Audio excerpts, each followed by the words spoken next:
Fenêtre sur l'emploi, on parle d'un réseau social, alors celui que vous regardez tous, évidemment. Je parle de LinkedIn. Vous avez vu, j'ai fait quelques progrès. Je dis plus LinkedIn, mais LinkedIn. Et c'est un outil, on va en parler dans quelques instants, essentiel dans sa recherche d'emploi. On en parle avec Ruben Tayeb. Bonjour Ruben. Bonjour. On est ravis de vous accueillir. Entrepreneur et fondateur de Cocon, c'est votre structure, qui est un organisme de formation. Il faut aller sur le site, c'est assez fun, c'est assez sympa, qui est spécialisé alors là sur LinkedIn. Vous faites des formations sur mesure. Tout ce que vous avez voulu savoir sur LinkedIn, eh bien, il faut le demander à Ruben. D'abord, commençons par le début, juste sur l'environnement de ce réseau social. Il y a beaucoup de rumeurs, de polémiques. On parle de Twitter, de son rachat, de l'anonymat. Moi, quand je suis allé, il y a quelques années, il y a peu de temps, sur ce réseau social, j'ai trouvé que c'était clean. J'ai trouvé qu'on s'y sentait bien, qu'il n'y a pas d'insultes, qu'il n'y a pas de méchanceté.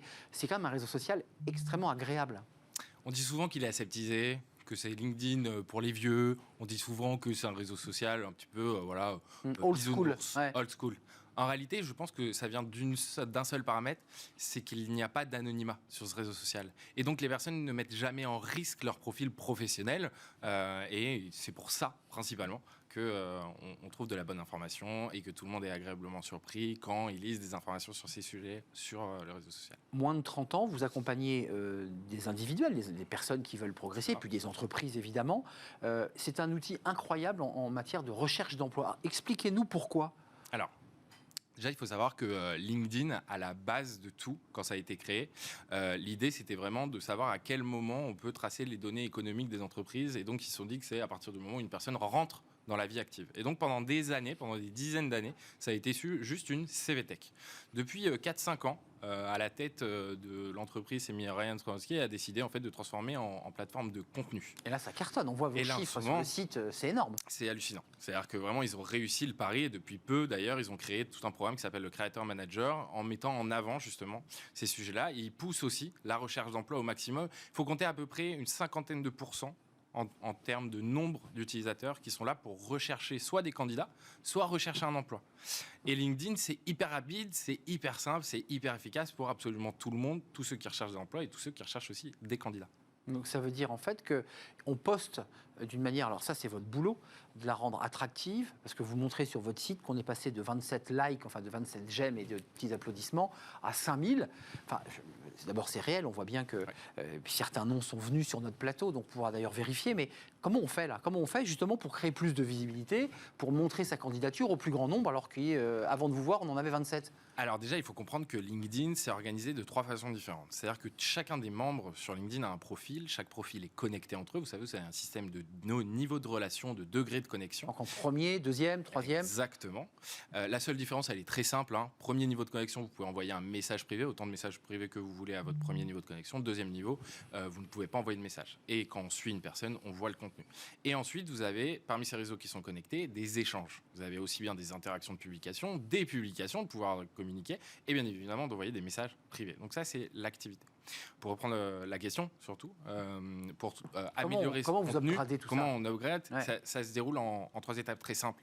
J'ai toujours mis un point d'honneur à comprendre techniquement comment marchait la plateforme, parce que justement, si on maîtrise la partie technique, la partie communication, on peut l'adapter. C'est quasiment la même chose sur tous les réseaux sociaux, c'est communiquer et ça reprend un petit peu les mêmes codes. Déjà, il y a la partie technique. Il y a beaucoup d'utilisateurs de LinkedIn qui ne se rendent pas compte, mais leur photo de profil n'est pas affichée. Donc en fait, ça, vous allez dans les options tout simplement et vous activez la visibilité du profil public. Ça, c'est la première étape. Ensuite, pour communiquer, il faut bien évidemment étendre le réseau. Il ne faut pas hésiter à ajouter des gens, à accepter des gens, à parler avec ces gens-là. Non, pas n'importe qui. Moi, j'ai fait cette erreur. Je suis arrivé à 30 000 connexions, qui est la limite. Maintenant, je le recrète parce que je ne peux pas accepter des personnes que je connais. Je dois passer du temps à trier, etc. On n'accepte pas n'importe qui, mais on ouvre ce réseau au maximum selon les opportunités que ça peut apporter. Donc ça dépend qui vous êtes et ce que vous recherchez. Donc ça veut dire, vous m'avez donné une indication, maximum des gens avec qui je dis OK, c'est 30 000 connexions max.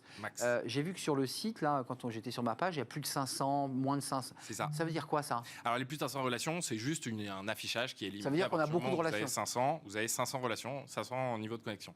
Il y a un mode qui s'appelle le créateur mode, le mode créateur, qu'on active pour mettre en avant les abonnés et non pas les relations, qui sont deux choses différentes. Ah oui. Vous pouvez avoir 1 million d'abonnés, mais vous resterez toujours à 30 000 connexions. Connexion, c'est vraiment on envoie un message et abonné, on voit le contenu. Et donc voilà, le plus de 500 relations, ça ne veut pas dire grand-chose au final, c'est juste une indication pour dire... voilà. Mais ça veut dire concrètement que je peux éviter même d'aller déposer mon annonce sur un job board, je ne sais pas quel est votre diagnostic et analyse, et j'ai plus de chances d'être repéré, si c'est bien fait évidemment, En tant que candidat. En tant que candidat. Okay. Un candidat... C'est quoi le...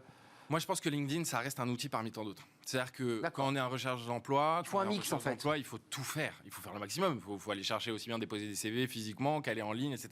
Par contre, LinkedIn, ça reste aujourd'hui, et je l'ai vu sur les dernières années en faisant aussi des conférences en accompagnant des entreprises, qu'en fait, LinkedIn, ça devient la plateforme centrale sur laquelle se développe vraiment la recherche d'emploi au maximum. Surtout qu'il y a une fonctionnalité qui est plutôt pas mal qui s'appelle la candidature simplifiée, où vous avez juste, une fois que vous avez vu l'offre d'emploi, vous appuyez sur un bouton et en fait la personne reçoit automatiquement le profil LinkedIn.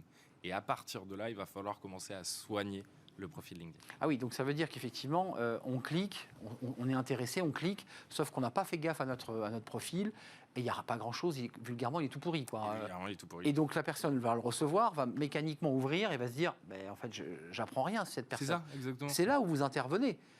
Qu'est-ce qu'on doit avoir comme arme sur son profil qui font que le recruteur ou la personne avec qui je veux rentrer en relation va dire « Ah, ça m'intéresse ». On met beaucoup... Alors, j'ai optimisé un petit peu plus de 450 profils LinkedIn jusqu'à aujourd'hui et il y a des règles qui en ressortent. La première, c'est qu'il faut se sentir à l'aise avec les informations qu'on partage.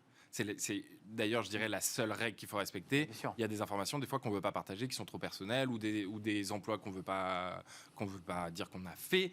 Donc, il y a des choses comme ça qu'on ne va pas partager. Il faut mettre au maximum. Et surtout, il faut mettre en avant sa singularité. Qu'est-ce qui fait que dans une même entreprise, par exemple, une personne et une autre n'ont pas le même parcours et se retrouvent au même endroit, au même moment? C'est parce qu'ils ont une singularité. C'est-à-dire qu'ils ont fait des choses, un parcours différent. Il y en a qui ont été entrepreneurs avant de trouver un boulot ou de rechercher un boulot. Il y en a qui ont eu 10, 15 expériences. Il y en a d'autres qui ont eu une expérience.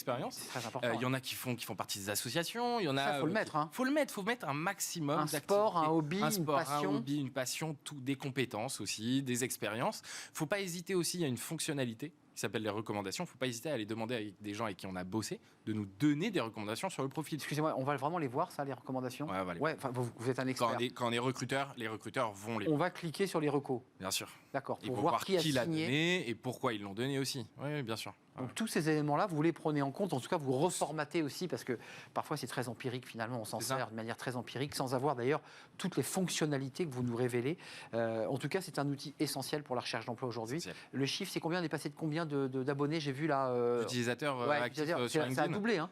On a fait quasiment x2 en l'espace de 2 ans depuis la crise. Donc on est à combien là? Et on est aujourd'hui à 810 millions d'utilisateurs. Voilà, ce chiffre est extravagant, on était à 400 millions. En France, on est quasiment à 25 millions, on a fait x2,5, on est passé de 10 à 25. En termes d'utilisation, on est passé de 10 à 30 minutes d'utilisation quotidienne. En termes de publication, on est passé de 130 000 à plus de 2 millions de publications. C'est démentiel. C'est-à-dire que depuis la crise, ça a accéléré la chose et ça ne désemplit pas.